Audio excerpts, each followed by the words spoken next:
Welcome back, everyone, to the deep dive. Today we're diving into something a bit heavier than usual, a topic that I think a lot of people listening either have experienced or are concerned about maybe experiencing in the future. Yeah. And that's job loss and unemployment. Now, obviously, like we all know, losing a job can be a huge financial hit, no question about that.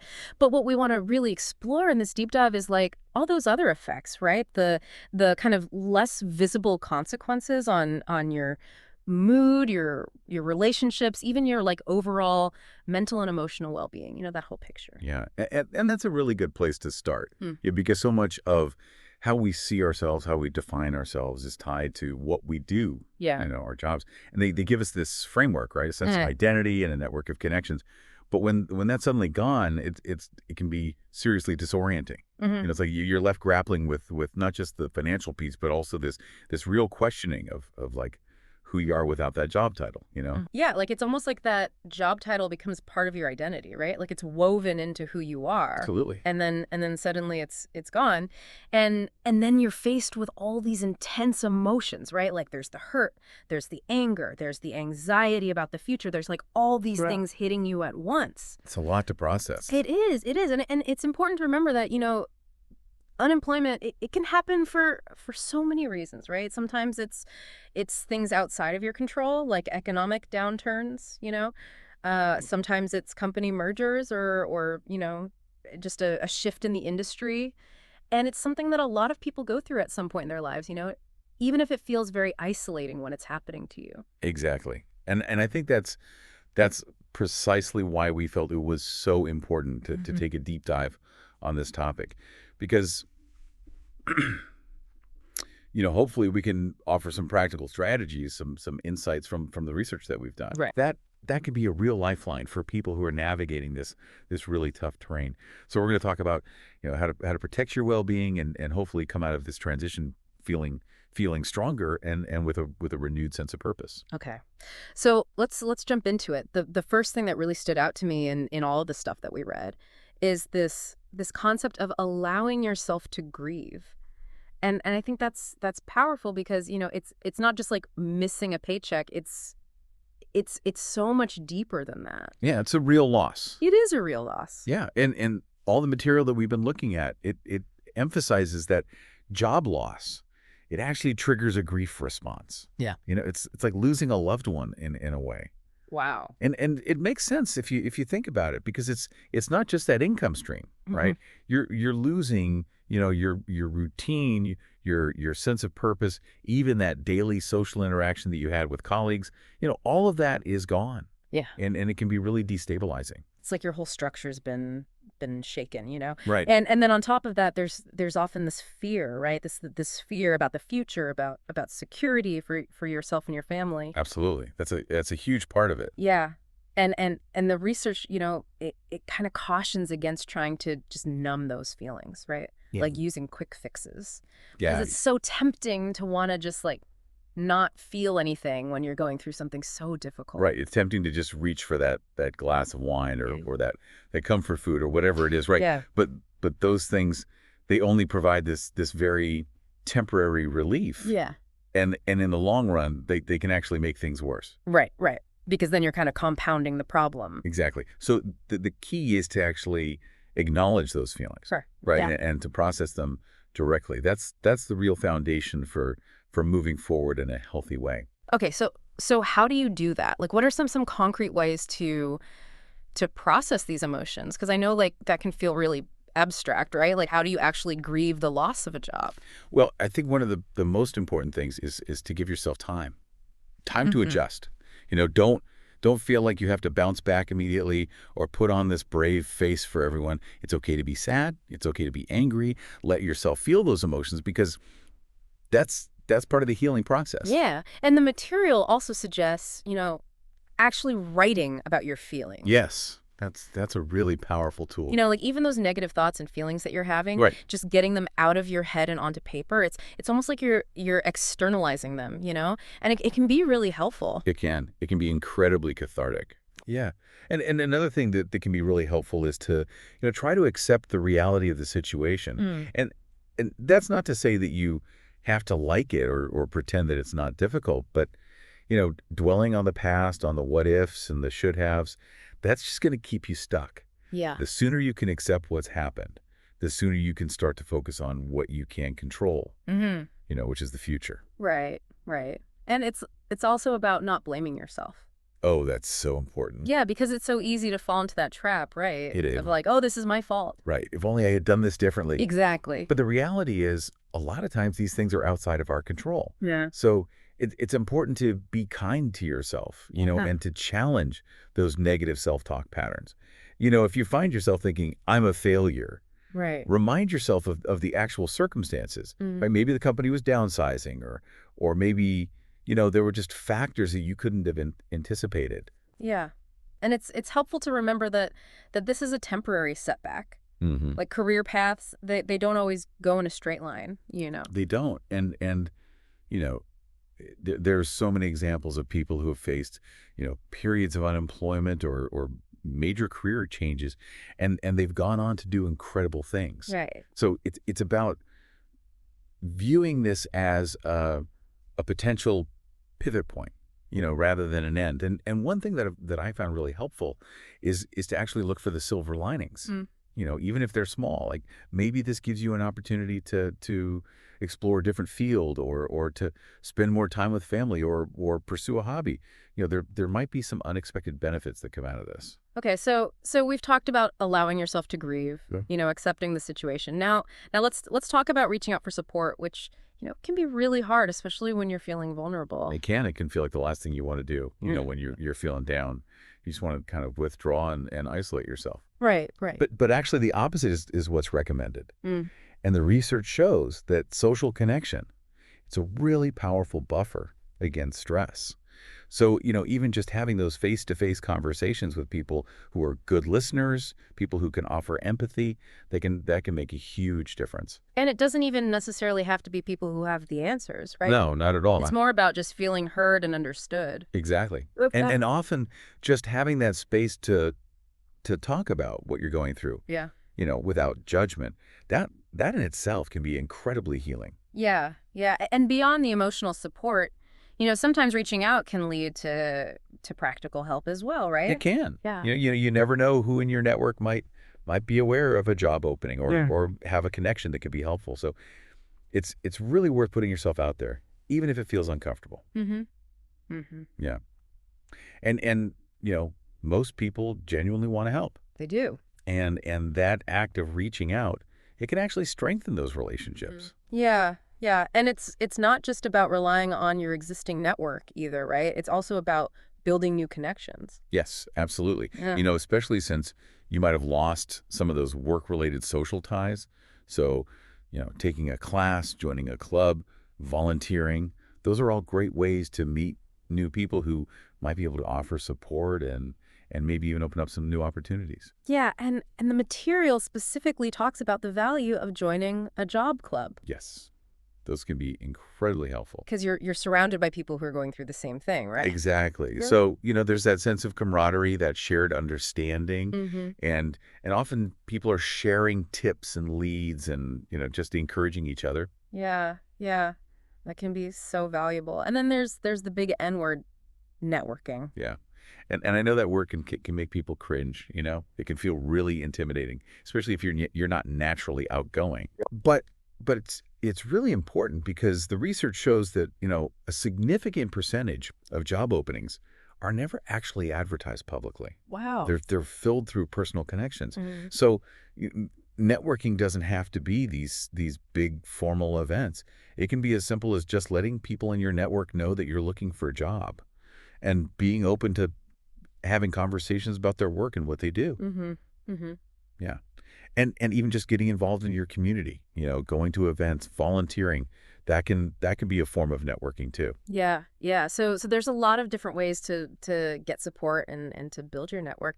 Now let's talk about involving your family, because, this is something that affects the whole family, not just the individual who lost their job. It does. And it can be tempting to try to shield your family from the stress of it, Mhm. but actually that can backfire. It can create this atmosphere of secrecy and anxiety. So the research really encourages open communication with your family. Let them know what's going on, what you're doing to find a new job, and how they can support you. And be open to their suggestions. Right. Absolutely.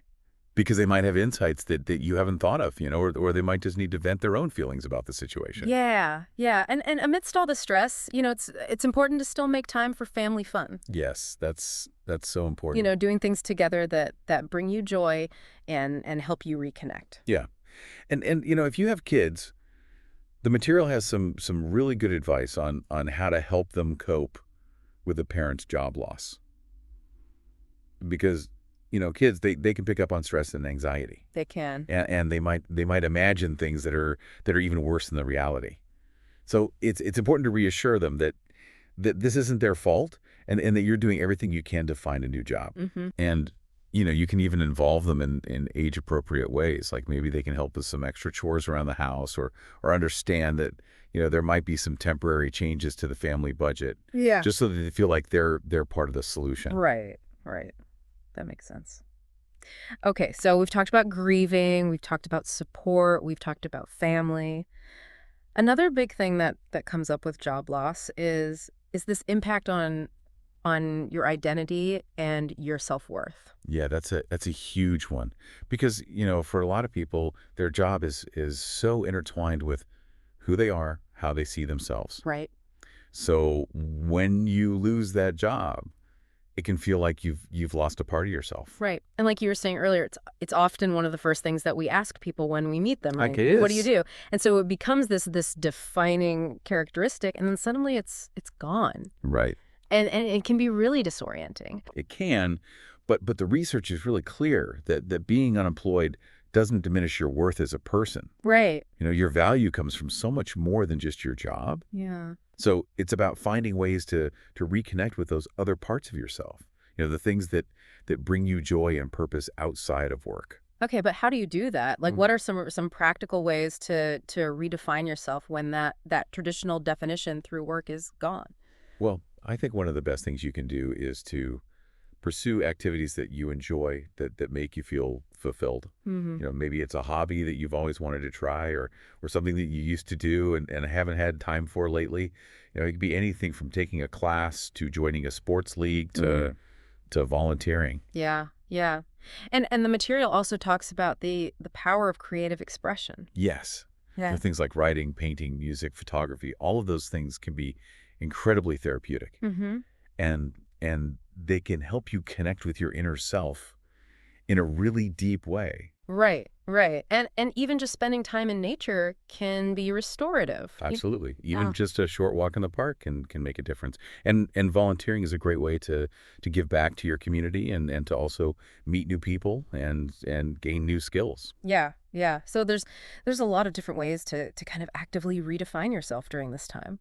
Now let's shift gears a bit and talk about another really important strategy for managing stress, which is getting physically active. Yes, exercise is crucial. Mm-hmm. It releases endorphins, which have mood-boosting effects, and it helps to relieve muscle tension, which we all tend to hold when we're stressed. Plus, being physically healthy can just give you a sense of overall well-being and boost your self-confidence, which is so important when you're looking for a new job. Yeah. And it doesn't have to be anything super intense, right? Like you don't have to run a marathon. No, not at all. Even just 30 minutes of moderate intensity exercise most days of the week can make a big difference. Yeah. And you can even break that up into smaller chunks throughout the day. Right. Like, even a 10-minute walk can improve your mood for a couple of hours. Wow, that's amazing. Yeah. And things like walking, running, swimming, dancing, Yeah. those are all great options because they engage both your arms and legs. And that rhythmic movement can be really helpful for lifting your mood and giving you energy. And one tip that I found helpful is to really try to focus on the physical sensations in your body when you're exercising, Mm-hmm. because that can help to kind of quiet those racing thoughts and worries that tend to come up when you're stressed. Yeah, it's like you're bringing yourself back into the present moment. Exactly. Yeah. Okay, so exercise is important. Another thing that can really impact our mood and energy levels is our diet. Yes, absolutely. What we eat has a huge impact on how we feel. And when we're stressed, it's easy to reach for those sugary snacks and processed foods. because they give us that quick burst of energy. Right. But then we often crash afterwards and end up feeling even worse. Yeah, yeah. That sugar rush and then the crash is definitely not helpful. No, it's not. So the research suggests, trying to limit those kinds of foods and focusing on whole, unprocessed foods that provide sustained energy. Mm-hmm. Mm-hmm.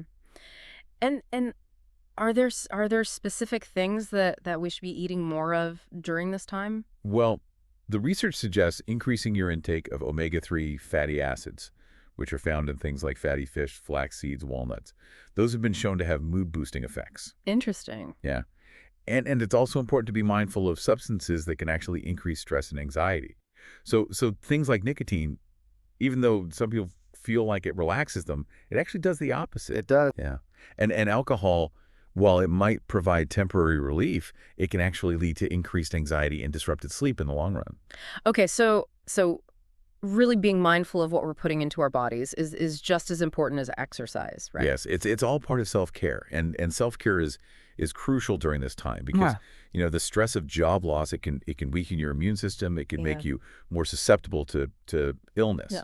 So it's really important to make sure you're taking care of yourself physically and emotionally. And that includes, getting enough sleep, making time for relaxation, doing things that you enjoy. Mm-hmm. It's about finding that balance. Right, right. And the material also talks about the importance of getting enough sleep. Oh, yes. Sleep is essential. Yeah. It's when our bodies and minds repair and recharge. And when we're sleep deprived, we're more irritable, we're less focused, we're just not at our best. Right, right. And there are also some really helpful relaxation techniques that people can incorporate into their routine, right? Yes. Things like deep breathing exercises, meditation, yoga, Mm-hmm. those can be incredibly effective for reducing stress and promoting a sense of calm. Even just a few minutes a day can make a difference. Yeah, yeah. Okay, so we've covered a lot of ground here. We've talked about self-care, managing stress, but one of the biggest challenges with job loss is staying positive and motivated, especially when the job search drags on. Yeah, it can be really discouraging. And it's easy to start to feel hopeless, Mm-hmm. but there are things you can do to stay on track. Okay, so what are some tips for maintaining that positive mindset and that energy? Well, one of the most important things is to maintain a routine. Mm. Even though you don't have a traditional work schedule anymore, Mm. it's really helpful to set regular wake-up times, meal times, and dedicate specific blocks of time to your job search activities. That way, you're not just kind of drifting through the day. And it's also helpful to break down that big job search goal into smaller, more manageable steps. Mm-hmm. So, instead of feeling overwhelmed by the whole thing, you can focus on just one task at a time and celebrate those small wins along the way, because that can help you stay motivated. Yeah, and it's okay to reevaluate your goals and your approach if things aren't working, right? Absolutely. If you've been sending out resumes for weeks and you're not getting any responses, maybe it's time to try a different approach. Maybe you need to tweak your resume or target different companies or try a different networking strategy. Right. Yeah. And it's also really helpful to remind yourself of your strengths. Make a list of all the things that you're good at, all the skills that you have, all the accomplishments that you've achieved, and refer back to that list regularly. Yeah. Because it can be a real confidence booster. Yeah, and I think that ties into this idea of focusing on what you can control, right? Yes, exactly. Because there's a lot about the job search process that is outside of our control. Yeah. We can't control how quickly companies respond or whether we get an interview or not. Right. But we can control how we prepare, how we present ourselves, how we network. So it's about focusing your energy on those things that you can influence. Yeah. And the material also mentions the value of exploring resources like emotional intelligence toolkits, Mm-hmm. because those can provide some really helpful strategies for managing difficult emotions and staying resilient. Yeah. Yeah. So it sounds like, even though job loss is incredibly stressful and it can be really challenging, there are things that we can do to take care of ourselves and to stay positive and to ultimately come out of this experience stronger. Absolutely. And I think the key is to be proactive, to take those steps, to manage your well-being, to build your support network, to redefine yourself and your goals. And to remember that this is a temporary setback. Yes, and that you have the strength and the resilience to get through this. Right. And I love how the material emphasizes that, this experience, while it's painful, it can also be an opportunity for growth and for self-discovery. It can. It can force you Yeah. to reevaluate your priorities, to explore new possibilities, to maybe even discover hidden talents or passions that you didn't know you had. Yeah, yeah. That's a really great point. So before we wrap up, I want to leave our listeners with one final thought. Mhm. We've talked about redefining yourself, but I think it's also important to think about redefining work and success. Mhm. What does work mean to you? What does success look like? Right. And how can this experience, this time of transition, be an opportunity to maybe challenge those traditional definitions and to create a future that is truly aligned with your values and your aspirations? That's a really powerful question. Yeah, I think it's something to really sit with and to explore. Well, thank you so much for this an insightful deep dive. I know this is a heavy topic, but I hope that our listeners have gained some valuable insights and some practical strategies for navigating this challenging I experience. hope so too. And to our listeners, if you're going through this, you're not alone, Yeah. and there is hope. So please reach out for support, take care of yourself, and know that brighter days are ahead. They are. Thanks for listening.